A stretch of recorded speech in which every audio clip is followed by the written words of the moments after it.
સુરતના લિંબાયત વિસ્તારની વિવિધ 8 દુકાનોમાંથી તિરુપતિ બ્રાન્ડના સ્ટીકર મારી ભેળસેળવાળા તેલના વેચાણનું કૌભાંડ ઝડપાયું.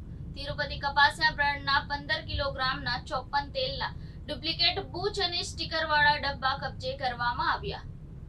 લિંબાયત પોલીસ અને ઝોન 2 સ્ક્વોડના માણસો બાતમીના આધારે લિંબાયત વિસ્તારમાં અલગ અલગ 8 દુકાનોમાં રેડ કરવામાં આવી હતી. NK proteins private limited Tirupati કપાસિયા તેલના લેબલ તથા બૂચની કોપી કરી તેલના ડબ્બા પર કોપીરાઇટ લેબલનો ઉપયોગ કરી કોપીરાઇટ લેબલવાળું તેલ બજારમાં વેચાણ કરનાર વેપારીઓ સામે ગુનો નોંધી કાર્યવાહી કરાઈ છે.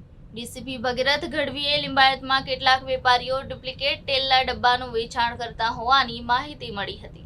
ડીસીપી આ અંગે Limbayat police inspector SB Padheriya અને તેમની ટીમને આ અંગે કાર્યવાહી કરવા સૂચના આપી હતી. છેતરપિંડી કરનાર વિરુદ્ધ કાર્યવાહી કરવા એનકે પ્રોટીન્સ પ્રાઇવેટ લિમિટેડના માણસો તથા ઝોન 2ના એલસીબી સ્ક્વોડના પોલીસ સ્ટાફના માણસો તથા સર્વેલન્સ સ્ટાફના પીએસઆઈ જીવી દિહોરાએ તેમની ટીમ સાથે લિંબાયત વિસ્તારમાં તપાસ હાથ ધરી હતી. લિંબાયત વિસ્તારમાં અલગ અલગ 8 કિરાણા સ્ટોરની દુકાનોમાં રેડ કરી હતી. NK proteins private limited Tirupati કપાસિયા તેલના કુલ 54 ડબ્બા ઉપર લેબલ તથા બૂચની કોપી કરી ડુપ્લિકેટ લેબલવાળું તેલ બજારમાં વેચાણ કરતા મળી આવ્યા હતા.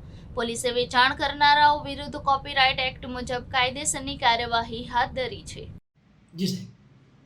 લિંબાયત પોલીસ સ્ટેશન વિસ્તારમાં કેટલાક દુકાનદારો એનકે પ્રોટીન્સ પ્રાઇવેટ લિમિટેડની જે તિરુપતિ બ્રાન્ડ છે ઓઇલની, એ ખાદ્ય તેલની ડુપ્લિકેટ તેલ એટલે કે અન્ય તેલ હોય ને તેમાં ડુપ્લિકેટ રીતના તિરુપતિની બ્રાન્ડ લગાવી અને વેચાણ કરી રહેલ હોવાની માહિતી પોલીસને મળી હતી. જે અનુસંધાને ઝોન 2 એલસીબીની ટીમ અને લિંબાયત સર્વેલન્સ ટીમની સાથે જે આ બાબતના એ લોકોએ નિમણૂક કરેલી ખાસ એજન્સી છે એ એજન્સી સાથે રહી અને રેડ કરવામાં આવી હતી. વિવિધ દુકાનોમાં તપાસ કરતા કુલ 8 દુકાનોમાં આ પ્રકારની ડુપ્લિકેટ લેબલવાળી તેલનું વેચાણ થતું હોવાની માહિતી પોલીસને મળી હતી. જે અનુસંધાને પોલીસ દ્વારા 54 તેલના ડબ્બા કબજે કરવામાં આવ્યા છે અને જેની આશરે કિંમત 97,000ની આસપાસ થાય છે. પોલીસે આ બાબતે કોપીરાઇટ એક્ટ અને અન્ય ધારા હેઠળ ગુનો દાખલ કરેલ છે. હાલમાં પોલીસે જે તજવીજ કરવાની હોય છે કાયદેસરની એ શરૂ કરી દીધેલ છે. આ ઉપરાંત આની જે ટેકનિકલ તપાસ છે અથવા જે એફએસએલમાં જે રિપોર્ટ મોકલવાનો હોય છે એની પ્રયાસ અત્યારે એની કામગીરી પોલીસે અત્યારે શરૂ કરી દીધેલ છે. આરોપી કેટલા ધરપકડ થઈ ગઈ છે? અત્યારે પોલીસે જે આરોપીઓ છે કે જે લોકો આ પ્રકારનું વેચાણ કરતા હતા એમને જે સીઆરપીસીમાં જોગવાઈ મુજબ જે નોટિસ આપવાની હોય છે નોટિસ આપેલ છે અને ત્યારબાદ તેઓની જો કોઈ સ્પષ્ટ જવાબ નહીં આવે અને તેઓ વિરુદ્ધ અન્ય પુરાવા મળશે તો તેઓ વિરુદ્ધ કાયદેસરની કાર્યવાહી કરવામાં આવશે. સાહેબ, આપનું નામ? મારું નામ રૂપેશ વોરા છે. હું સુરત એડિબલ ઓઇલ એસોસિએશનનો પ્રેસિડેન્ટ છું. સાહેબ, આજ રોજ શું ઘટના બની?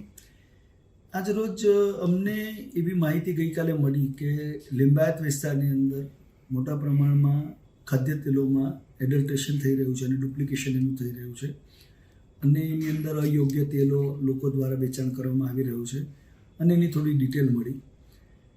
એક જાગૃત નાગરિક તરીકે અને એક વેપારી એસોસિએશન રીતે અમે લોકોએ નક્કી કર્યું કે આપણે એ બાબતમાં ઘટતું પગલાં લેવા જોઈએ, જેથી ડીસીપી ઝોન 2 ભગીરથ સાહેબને, ગઢવી સાહેબને અમે સંપર્ક કર્યો અને સાહેબે વાતની સંવેદનશીલતા જાણી અને તરત જ અમને કહું કે આ બાબતમાં જે કોઈ સપોર્ટ જોઈશે એ અમે પ્રોવાઈડ કરશું.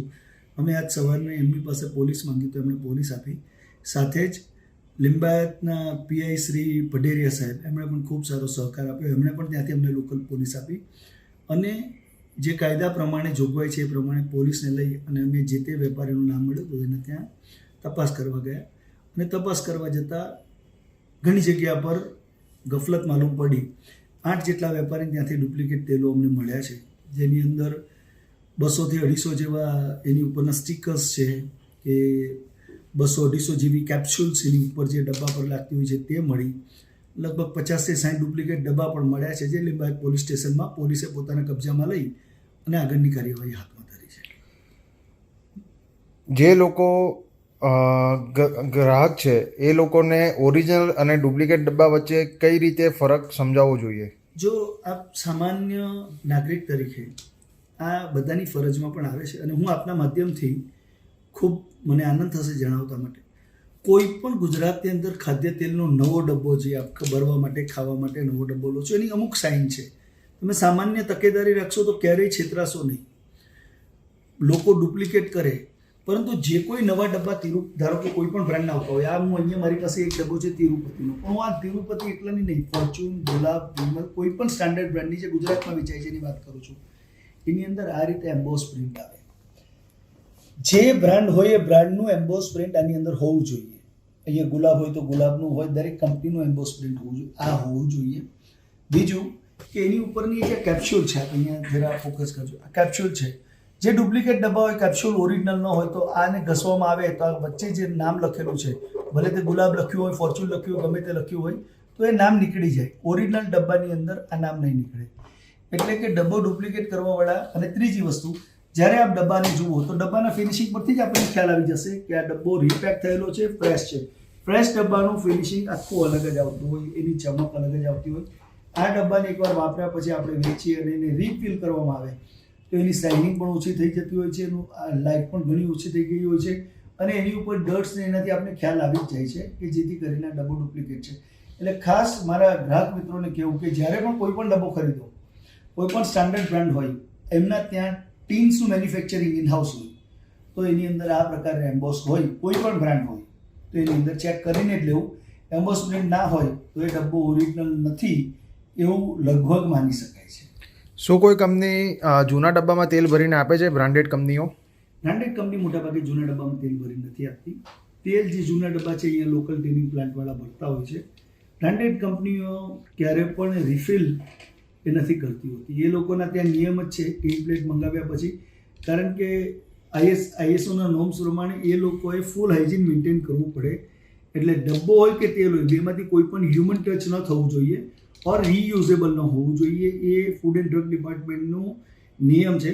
અને એકોર્ડિંગ ટુ લો 2011 પછી સરકારનો કાયદો એવો લાગ્યો છે કે જૂના ડબ્બા ન વેચી શકો. આપણા ત્યાં હજી વેચાણ છે, પણ કાયદેસર રીતે જૂના ડબ્બા વેચાણ પર પ્રતિબંધ છે. એટલે કોઈ પણ જે સ્ટાન્ડર્ડ કંપની છે એ જૂના ડબ્બામાં લેબલ લગાડીને ન આપતા હોય.